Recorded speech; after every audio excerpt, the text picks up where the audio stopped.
What's up, YouTube?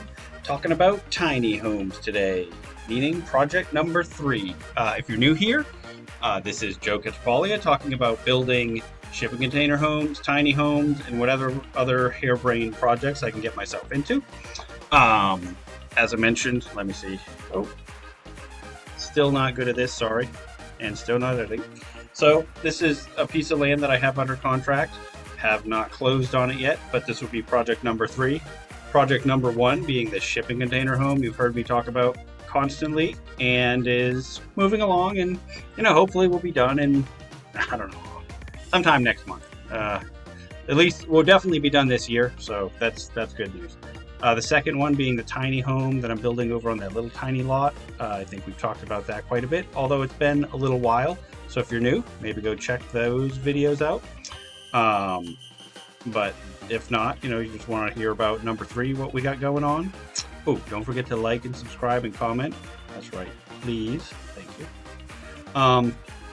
So, one of the reasons that I got into this is long range. I'm planning to do, be an affordable housing builder.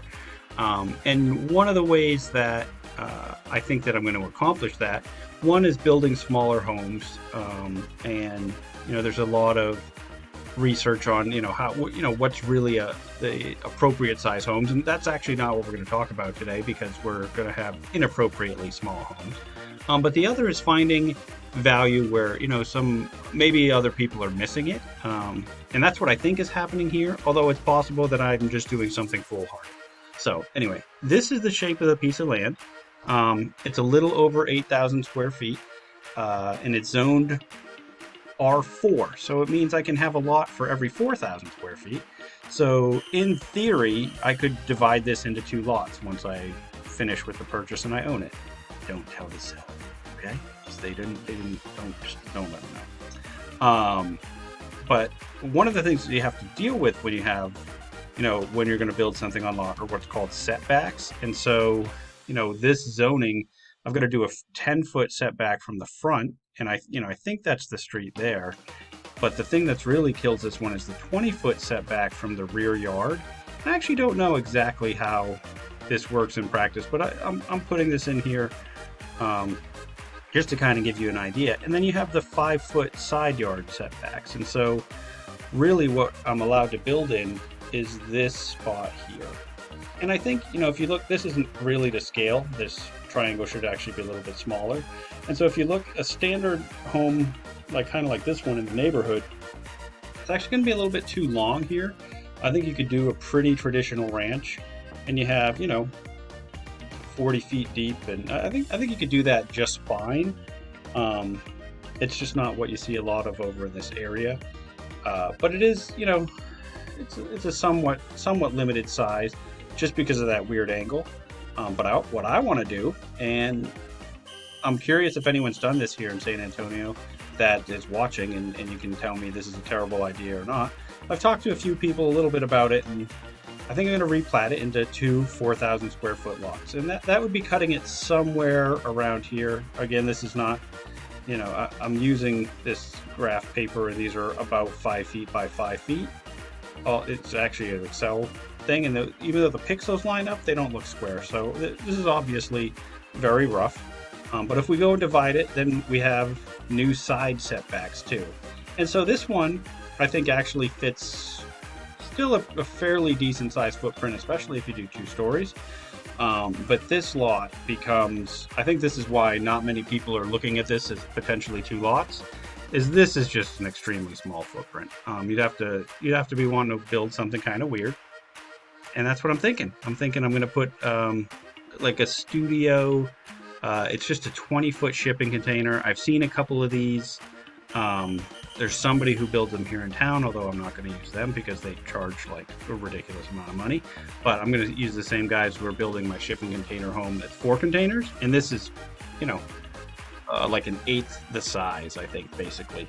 And so it would really just be studio apartment, separate bathroom, 5 by 8 bathroom on one side. And we'll definitely do a floor plan video of what that would look like. Bed, really tiny kitchenette. This one I think would be just a just another one that we're putting on Airbnb and VRBO. So just another short-term rental.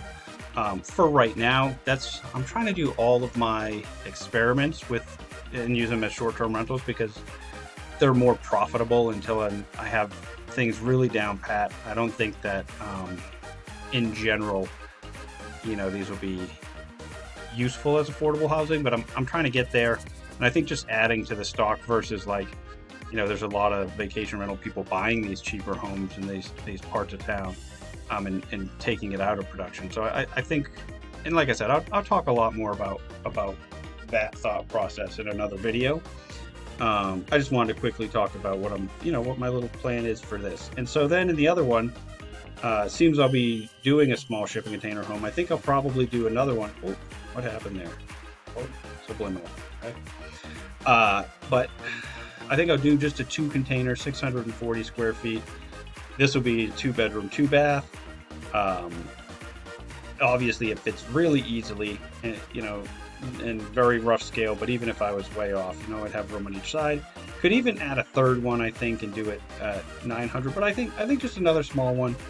A big part of why I want to do that as another container home, one of the other options would be I could build the same tiny home that I'm building on the second lot, and I think that would fit.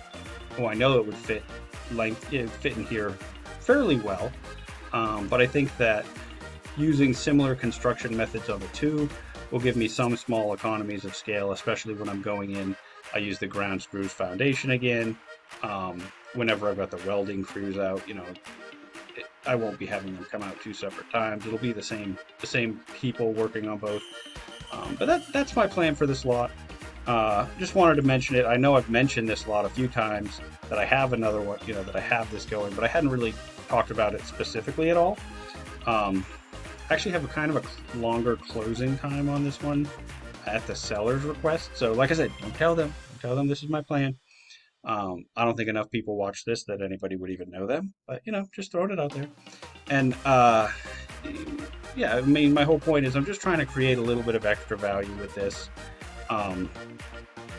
where even as a single lot, I feel like I got a great deal.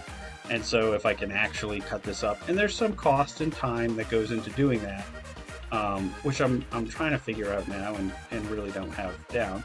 But I think it's going to be great. And I know there's a lot of these people that are looking for a spot for a tiny home, so I might even just sell off the little one with the plans, and then just build on here, because I can't have 2 vacation rentals next to each other. So one of these will either have to be a sale or a traditional rental, which the two could be a pretty good traditional one. In any case, again, if you would like to subscribe, comment, share, hit the bell, which you know what the bell does, if you know, and you could let me know, because I feel like when I'm subscribed, I already get notifications, but maybe the bell just forces them. So anyway, let me know if you know, and even if you don't know, just hit it, and maybe you can see what happens and let me know. So my making mistakes catchphrase, I'm definitely making enough of them. I'm not talking about enough.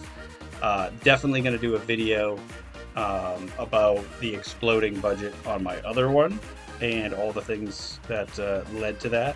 But in any case, until next time, I will keep making mistakes so that you don't have to.